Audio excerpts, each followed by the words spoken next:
বাড়িতে সিঁড়ির মধ্যে মাশরুম চাষ এবং উৎপাদিত মাশরুম দিয়ে নানা রকম লোভনীয় খাদ্য সামগ্রী তৈরি করে ফেলছেন নদিয়ার হরিণঘাটা লাউপালার চন্দনা শীল। উৎপাদিত মাশরুম নিতে অনেকেই চলে আসছেন তাঁর বাড়িতে। ছোট্ট একটি জায়গার মধ্যে এত সুন্দরভাবে মাশরুম চাষ করা যায় সেটা না দেখলে বোঝা যাবে না। জানা গেল নদিয়ার SBI RCT থেকে ট্রেনিং নিয়ে তিনি এই মাশরুম চাষ শুরু করেছেন। পিঙ্কি এবং মিল্কি দু ধরনের মাশরুম চাষই তিনি করছেন। সরাসরি আমরা চলে যাই চন্দনা শীলের বাড়িতে। তিনি কিভাবে বাড়িতে মাশরুম চাষ করছেন বরং দেখে নেওয়া যাক।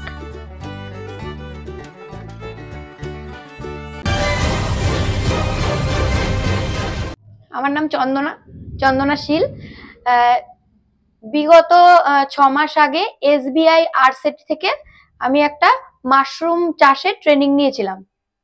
আর এই যে ট্রেনিংটা আমরা নিয়েছি এটা পুরোপুরি অর্গানিক ওয়েতে, ঠিক আছে, কোনো সার আমরা ইউজ করি না।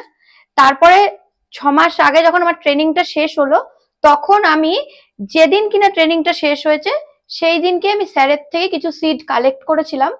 তা পরের সপ্তাহেই আমি কিছু মিল্কি মাশরুম করেছিলাম, 24টা মতো বেড করেছিলাম মিল্কি মাশরুমের। তো আমি সেখান থেকে খুব ভালো একটা রেসপন্স পেয়েছি। আর স্যার আমাদেরকে শিখিয়েছিলেন যে এই মাশরুম চাষের জন্য একটা 12 ফুটের ঘর হলে খুব ভালো হয়। কিন্তু আমি চেয়েছিলাম যে আগে কিছু তথ্য বা এই সম্বন্ধে আমি কিছু জ্ঞান আগে সংগ্রহ করব, তবে গিয়েই যে ঘর করার প্রসেসটা সেটা একটু মানে যে টাকাটার দরকার, তারপরে সেই টাকাটা যদি আমি লাগাই তাহলে সেটা খুব ভালো হয়। আমার কাছে যদি আগের থেকে কিছু তথ্য থাকে, নিজস্ব কিছু জ্ঞান যদি আমি অর্জন করে তারপর শুরু করি, সেটা আরো ভালো হবে। তার কারণে স্যার যেহেতু বলেছিল 12 ফুটের ঘর, তার কারণে আমি সিঁড়ির তলাটাকে চুজ করেছি। কারণ আমাদের সিঁড়ির যে ঘরের হাইটটা আছে সেটা 12 ফুটের মতোই।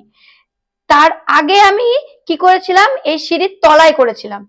কিন্তু যখন আমি অয়েস্টার মাশরুম শুরু করলাম তখন আমি এবার সিঁড়িতেও পুরো সাজিয়ে সাজিয়ে থরে থরে আমি অয়েস্টারটা শুরু করেছিলাম। মিল্কি মাশরুমটা আমি যখন শুরু করেছি তখন আমি যখন বাইরে বসে যখন আমি তৈরি করতাম বেডগুলো, তা সেখান থেকেই আমার ব্যবসাটা শুরু হয়। দু একজন করে জানতে থাকে, তারপর আমার বাড়ির থেকেই মাশরুমগুলো কিন্তু সেল হয়ে যায়। সেই সাহস নিয়েই আমি এখন বর্তমানে আমার মানে সিঁড়ির ওপর আর সিঁড়ির নিচ নিয়ে 70 থেকে 80টা মতো বেড আছে, ঠিক আছে। এখন আমি অয়েস্টার চাষ করেছি। মার্চ মাসের শেষে আমি আবার মিল্কি মাশরুম চাষ করব। তো এরকম ভাবেই আমি একটা ছোট 24টা বেডের থেকে আরো কি করে বড় করতে হয়, এখন 70টা আছে। ধীরে ধীরে আমি আরো জিনিসটাকে, ব্যবসাটাকে বড় করার চেষ্টা করছি। এটা আমরা যদি বাড়ির থেকে সেল করি, ঠিক আছে, 120-র মধ্যে 150 টাকায় এটা খুব ভালো বিক্রি হয়ে যায়, ঠিক আছে।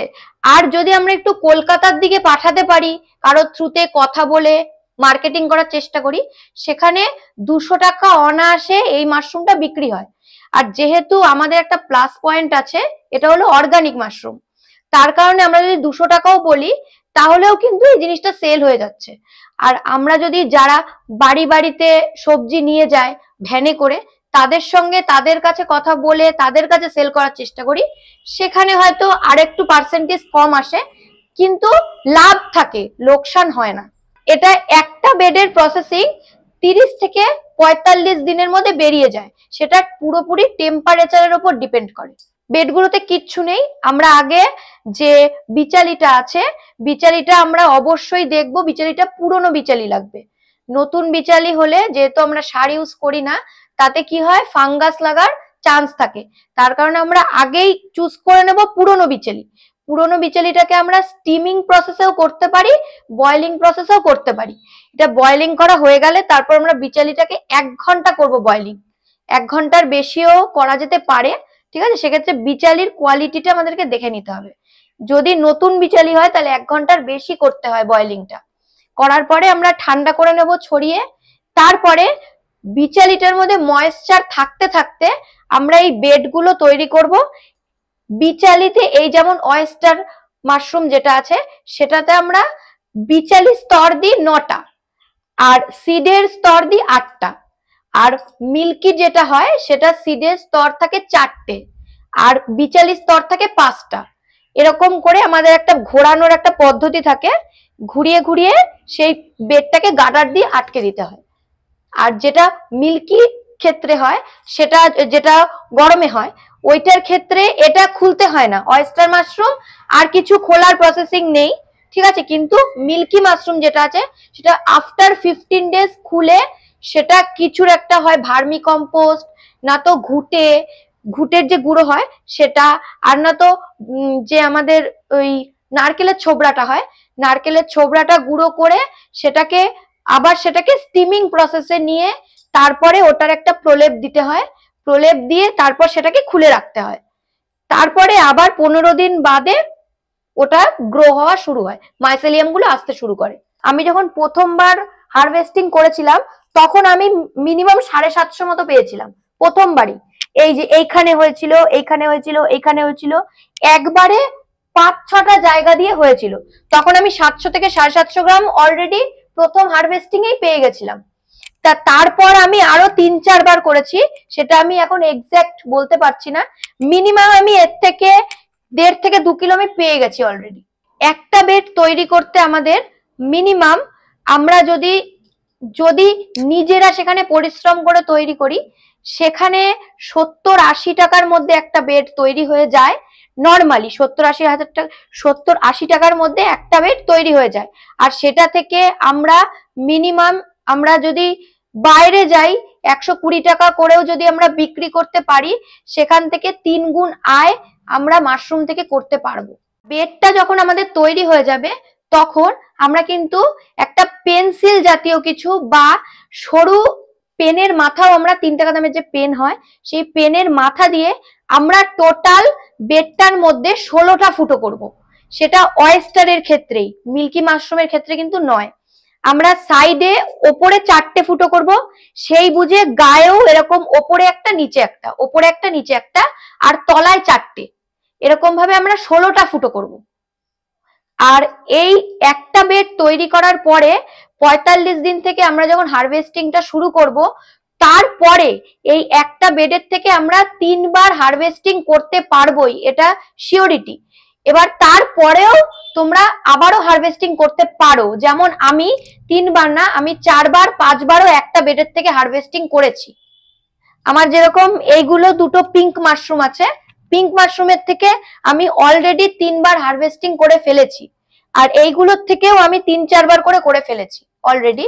তারপরেও যদি মেনটেন করা যায়, যেহেতু সার ছাড়া বেডটা তৈরি করা, সেক্ষেত্রে মেনটেন করতে হয় মশা মাছি যাতে ডিম না পারে।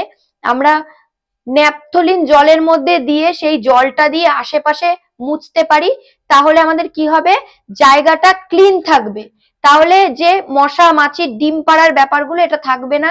আর আমরা জায়গাটাকে যত ক্লিন রাখবো তত পরিমাণে আমরা বারবার হারভেস্টিং করতে পারবো, বেডটা আমাদের সুরক্ষিত থাকবে। আর যখন হারভেস্টিং শেষের সময় চলে আসবে, বেডগুলো তোমরা যদি তুলে ধরো দেখবে বেডগুলো হালকা হয়ে গেছে, তখন বুঝবে এই বেডের থেকে আর হারভেস্টিং করা যাবে না।